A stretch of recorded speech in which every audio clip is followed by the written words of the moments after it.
I want to do a video response to WhatIfAltHist and his synopsis that we're going to have an American Civil War in the next 1 to 5 years.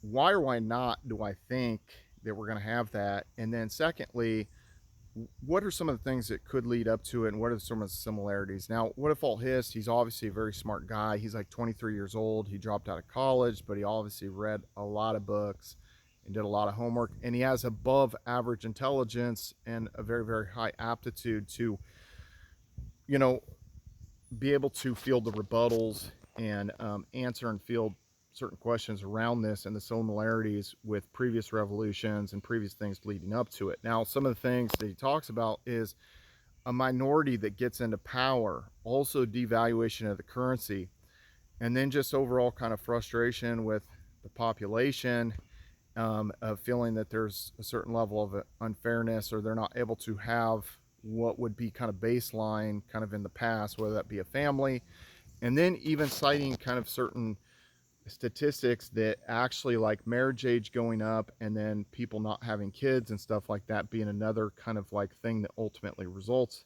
in a revolution or a civil war. Also, the other thing is basically kind of an invading population, and people kind of lose the willingness, or they don't have the identification with that sort of, with that country or that kind of empire, that makes them want to fight for it anyway. So he brings up a lot of good points.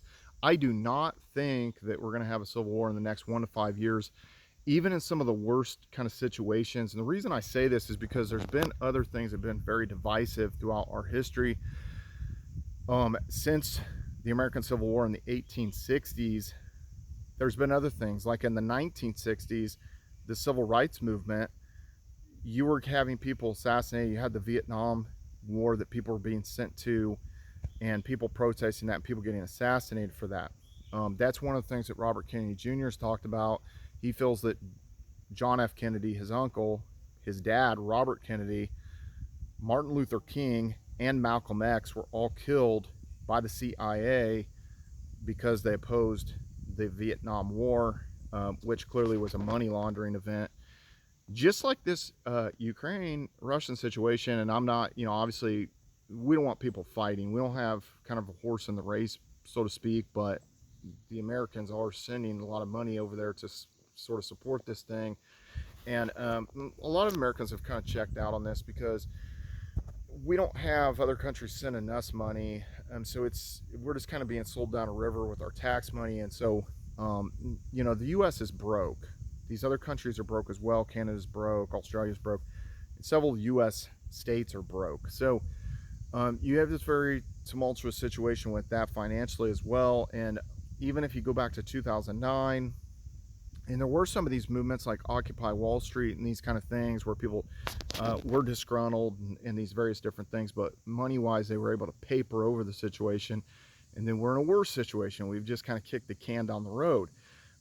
Now, okay, what would be kind of the worst situation that I see, and why don't I think that we would sort of roll into this kind of civil war situation that at this point it got so bad that yes, we would have a civil war? And why don't I think that?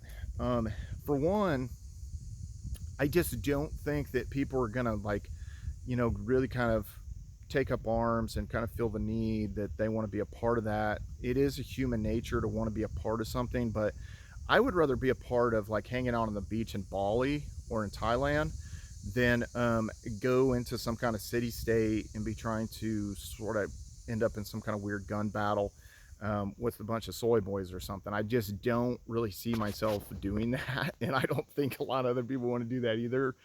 I think they'll just check out. So a lot of people, what are they going to do? It's going to be a geomaxing situation.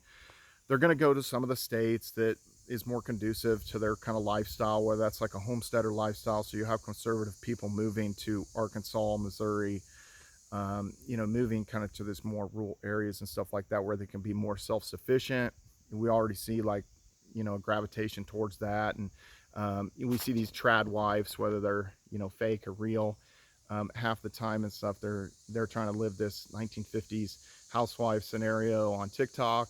We kind of see some of this, and it's kind of intriguing. I just think more people will actually kind of sort of do that, and they'll kind of go back to being a little more self-sufficient, like the Amish. Got to take a note from the Amish. because they foresaw this a long time ago. So anyway, they just want to be self-sufficient, and we have a likelihood, we have the aptitude to be more self-sufficient now than we had in the past, whether that be with satellite internet, whether that be with solar power. So even if the power grid went down, you could still potentially generate power from diesel generator, from solar panels, and you could still potentially get on the internet through Starlink or some other kind of satellite internet. Case in point, this is why crypto would not go down unless a Mars-sized asteroid hit us and cracked us in half. You know, you're always going to have some nodes up there running and people still connected to, you know, Starlink or other satellite providers and stuff like that. So very hard to take the internet down at this point. Very tough to ultimately knock out the power grid. Now, I do think it is important to have a game plan and, you know, figure out your way, where you're going to be. You're going to take high ground and post up. Now, WhatIfAltHist does talk about if it is a left versus right situation, that the conservatives would win ultimately because they are the majority of the gun holders. Most of the police force is conservative. The lower ranks of the military are conservative. And ultimately, we control the land where there's resources, where we could produce food, where we can produce energy and stuff like that, and that the city-states wouldn't have that. And they also bring up the point that, you know, in 2020, there was the little makeshift city-state of Chaz, where a SoundCloud rapper was sort of the dictator of Chaz over in Seattle. And, you know, they all lasted all about a couple days or whatever. They ran out of food and, you know, they just didn't really kind of have a game plan and stuff. So he just doesn't seem like, he doesn't feel like they would be able to organize that well kind of for the longevity of it. And I do agree with that, that conservatives would control more of the resources. But I just don't see people kind of taking up arms and being told to go into these cities and stuff like that and fight these people. Now you could say, well, they're being paid, they're in the National Guard or something, or being sent over by their state, and they're going to try to, you know, battle some, you know, some kind of force that's occupying the city or something like that.